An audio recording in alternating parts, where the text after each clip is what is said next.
So one of the biggest decisions you're going to have to make as a buyer in Colorado Springs is if you go resale versus new construction. It's a question that I get often, and we're going to talk about the good, the bad, and just what works for you. Let's get into it. So quick snapshot of the market right now. Average home price is right at around $450,000, so $450,000 for average home here in Colorado Springs. We're right at 51 days on the market and about 4.5 months of inventory, which is more than we've seen in a few years, especially this time of year. Now, the point of me saying everything about the market a second ago is to let you know that as a buyer, you have time, which is the best way to do it. You can go, you can see a home, you can sleep on it, and maybe it means you lose out on some homes, but for the most part, you still have time to sit and you have time to think about it. So you're not in a rush. You don't feel like you need to make an offer as soon as you see something that you think you might like, but you're not sure about until you go through everything and really think about your day-to-day lifestyle and what it's going to look like for you. Now, a big thing I like to touch on with buyers is think about the things you cannot change. So when the topic of new construction comes up, the area is what gets brought up a lot.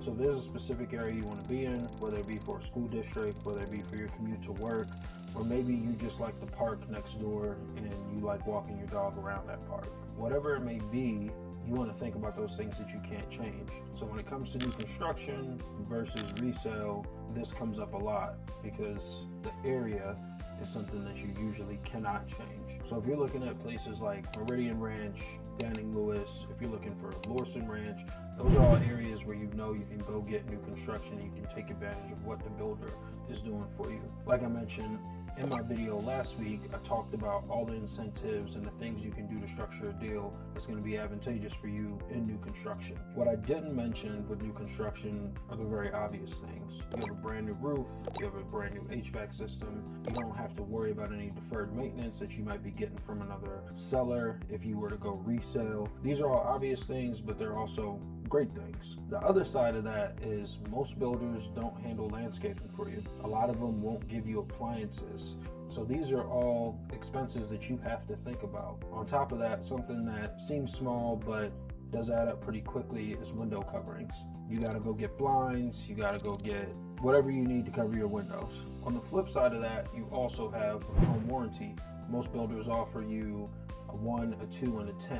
So they give you a year warranty on the appliances, which usually comes from the manufacturer. They usually give you a 2-year warranty for anyone to come out and fix things around the house, and then they usually give you anywhere from 8 to 10 on a structural warranty. So those are big items that you don't have to worry about, and you have some safety when you're buying a brand new house as opposed to buying a house for resale and then the hot water heater goes out as soon as you move in. So what I want to do is I want to build that case for new construction. Now, with new construction, you got to think the roof is new, the HVAC is new, plumbing is new, everything is brand new, so there shouldn't be any major issues that's going to come your way, and if it is, you usually have a warranty from the builder that will cover that. So you got to think that if something happens with your roof, something happens with plumbing, something happens with HVAC, you usually have a 1-year warranty with the appliances, you have a 2-year warranty to do any fixes outside of you taking a hammer to the wall, and then you usually have an 8 to 10-year warranty with structural. So these are all things that just give you peace of mind with new construction.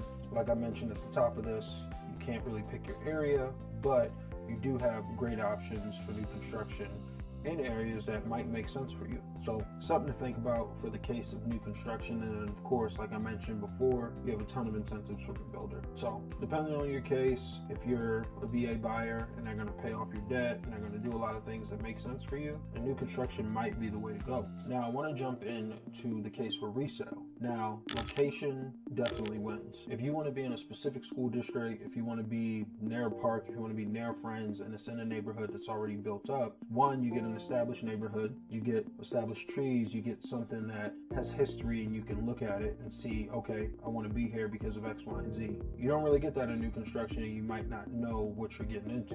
With resale, you also don't have to deal with construction still going on. If you buy in a new construction area, you're going to have construction vehicles rolling around, you're going to have dust everywhere, as opposed to having an established neighborhood where it feels like it's complete. And that may be a big deal to some, and it may not be such a big deal to others. So these are things that you have to think about when you're thinking about the resale side versus the new construction. On top of that, you're not just dealing with a builder, you're dealing with a person. So you may be able to go to the said person and say, hey, can we get X amount for closing costs? Can we get this? Can we get that? And I know builders offer a lot of incentives, but when you're dealing with a person, it makes it a little more human and a little less corporate in some scenarios. Another big one that you want to think about with resale is that if you do move into a neighborhood with an HOA, that HOA already has a track record as opposed to a brand new HOA that's starting in a community. So they may give you the list of things that the HOA covers, but you still don't know who you're dealing with and what you're dealing with. As opposed to, you can go talk to neighbors and find out, hey, is the HOA pretty lax?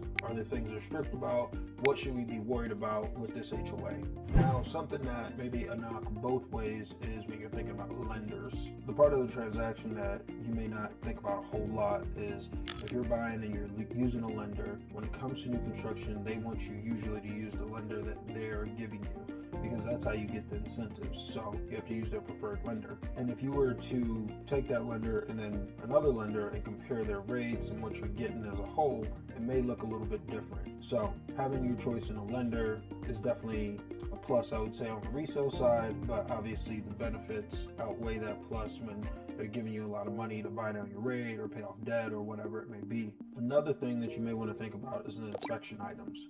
Now, usually with new construction, I always recommend to my clients that they should definitely get an inspection done so they can make a punch list. They can go through and say, hey, I need X, Y, and Z fixed. That same thing happens in resale, and depending on what you're looking for, that list may not be as long, or you may know, hey, I'm going into this now and I'm going to fix some items as opposed to it being brand new. So inspection items get a little wonky. A lot of builders, they may say, hey, we'll look at it, but you're getting a brand new home, so it is what it is. Now, the truth of it all is that there's no universal winner or just yes or no on either side. It really comes down to your situation. If you are a VA buyer, you have debt, and you want someone to pay a lot of it off, cover closing costs, and you're coming out zero down into a brand new home, then that can make more sense for you. If you are looking at resale and you are getting a conventional loan or FHA loan, and it's not going to be zero down, it may make more sense for you to optimize for the area you want to be in and make sure you lean into,